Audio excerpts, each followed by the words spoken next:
This is the Prudential Halftime Report, brought to you by Prudential, bringing strength and stability to America's families through insurance, healthcare, real estate, and financial services.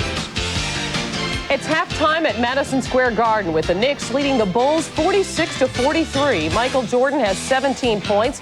Dennis Rodman, playing center, has hauled down 13 rebounds, and Allen Houston leads the Knicks with 15 points. Hi, everybody. Hannah Storm along with John Sally and Peter Vesey, and we'll get to them momentarily.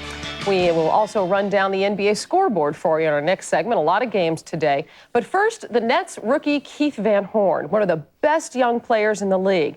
He's helped make New Jersey a playoff contender this season, and in the years to come, well, he could make the Nets much more than that. Peter spoke with New Jersey's rookie forward. We grew up about 27 miles out of Los Angeles. You know, it was good because I wasn't in the heart of the city getting into trouble, yet at the same time when I wanted to go and get good competition and playing the best games in the area, you know, it was half hour away.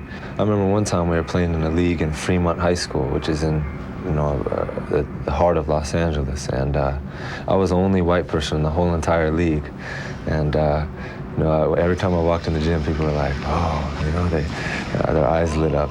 And it was at that point where I knew when I was playing against the best competition in Los Angeles and I was being successful that, you know, I could go places with this game. Van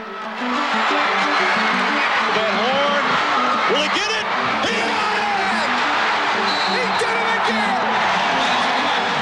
again! You are impervious to pressure. Pressure situations don't bother you. Where do you get that from? I would say it's a combination of my father and my mother. I think my father was always a very laid-back person. He was never pushy. He never forced me to do anything I didn't want to do. Is the toughest thing for you the fact that your father is not here to watch you play? I know he died when you were a freshman at Utah. I think about that a lot. You know, I think he always knew that this is the position that I wanted to be in. I'd say 4 or 5 times a week, you know, I just sit, right before I go to sleep, I'll sit there and I'll say, you know, gosh, I wish my father was here to see what I've accomplished, to see what I've done, because I know he would have been so proud of me. I think that this was one thing in his life that he always wanted to see me accomplish. Is it true that when your wife, Amy, was having your baby, Sabrina, that you actually did a term paper in the waiting room? Yeah. I know it sounds crazy, especially to people who have How'd you get away with that? Well, my wife would have demanded I was in there. Well, I was in there. I was sitting right next to her.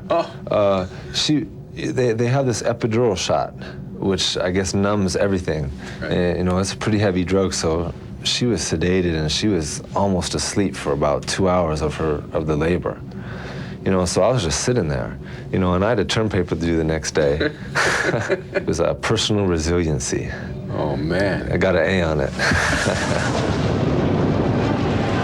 With the second pick in the 1997 NBA draft, the Philadelphia 76ers select Keith Van Horn from the University of Utah.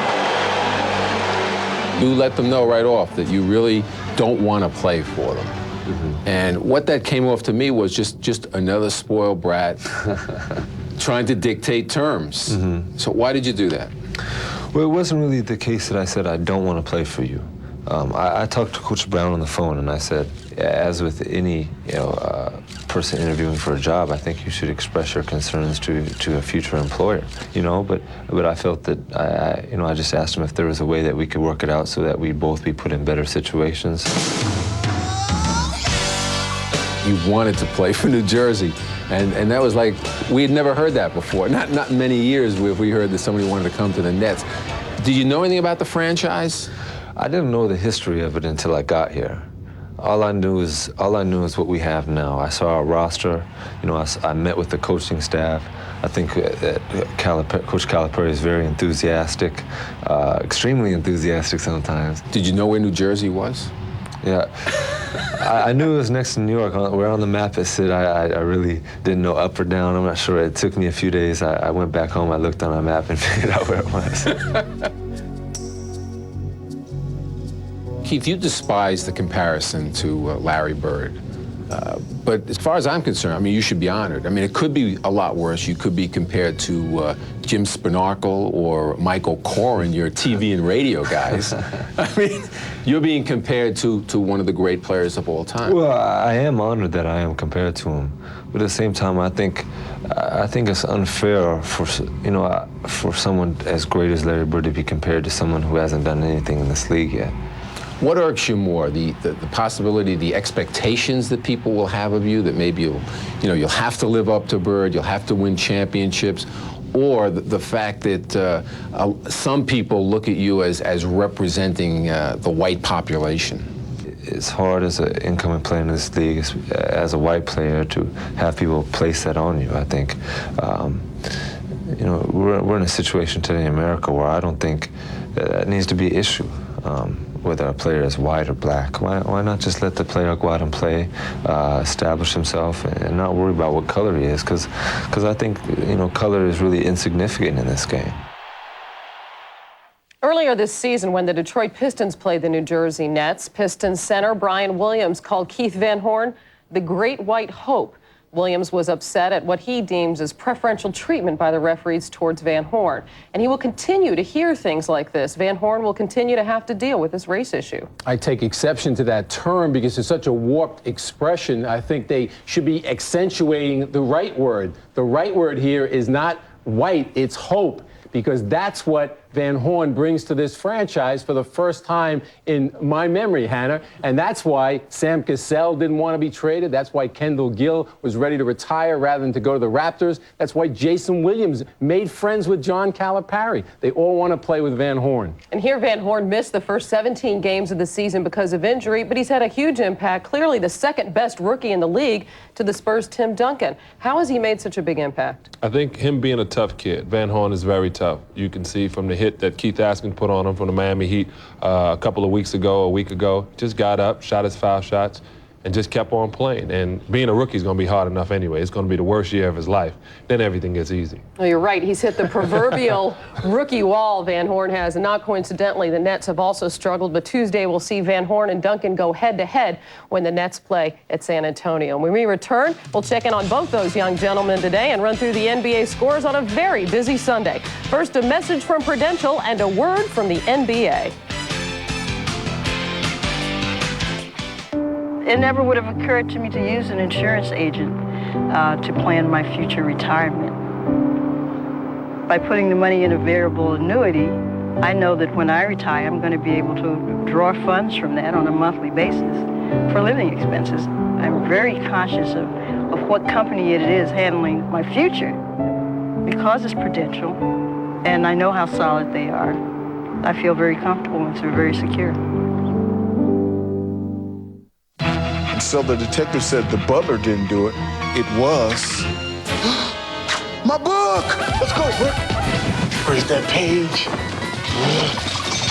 I've got to finish my book. Hello, sir. Can you please tell me how your book ends? No! Now I'll never know. Brick! Oh, Brick, look what I've got. Good dog.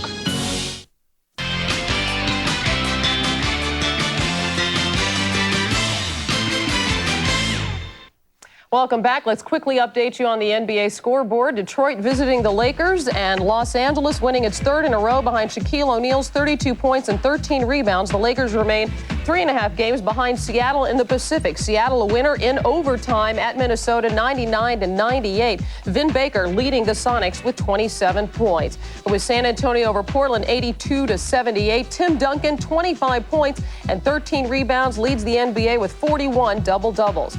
Washington beat Philly at home 100-91, and with the victory, the Wizards are in a virtual tie with Orlando, just a half a game behind the Cavaliers for the 8th and final playoff spot in the East. Vancouver beat Toronto 113-106, snapping an 8-game losing streak. Bryant Reeves had 38 points and 11 rebounds. Charlotte over New Jersey by 9. Keith Van Horn, 9 of 19 for 20 points in a losing effort. Nets lose their 5th in a row. Charlotte wins their 8th straight. Indiana over Boston by 4. Larry Bird remains undefeated against his former team, and the Pacers are just a game and a half behind the first-place Bulls in the East. And finally, Atlanta beating Cleveland at home 101-96. The Hawks win their 3rd straight behind Steve Smith's game-high 33 points. And at Madison Square Garden, the Knicks are leading the Bulls 46-43. Let's talk about the first half, an impressive one, as once again the undermanned New York Knicks are staying right in there with one of the NBA's elite teams. A week ago, they beat the Lakers at home. What stands out about this game? What's the most impressive stat? Well, obviously the fact that they're up 3 points, that's important. But why are they up? Allen Houston's 15 points, very important. Ward's 10 assists, very important. But the most important thing is each of those guys have no personal fouls. Both of them have to be ready to play the bulk of this game in order for them to compete with the Bulls. On the other hand, they're down 10 rebounds, 27-17. The Knicks must make that closer to win this game. What about Michael Jordan and what is perhaps his final game here in the Garden? Well, like I said, I got to spend it with you two guys, so I was okay. But everybody has to realize about MJ, he tries to be a regular guy off the court. When he steps on that court, he becomes a messiah. Better put, when he steps on that dance floor, he's the best dancer on the floor, like Iverson would say.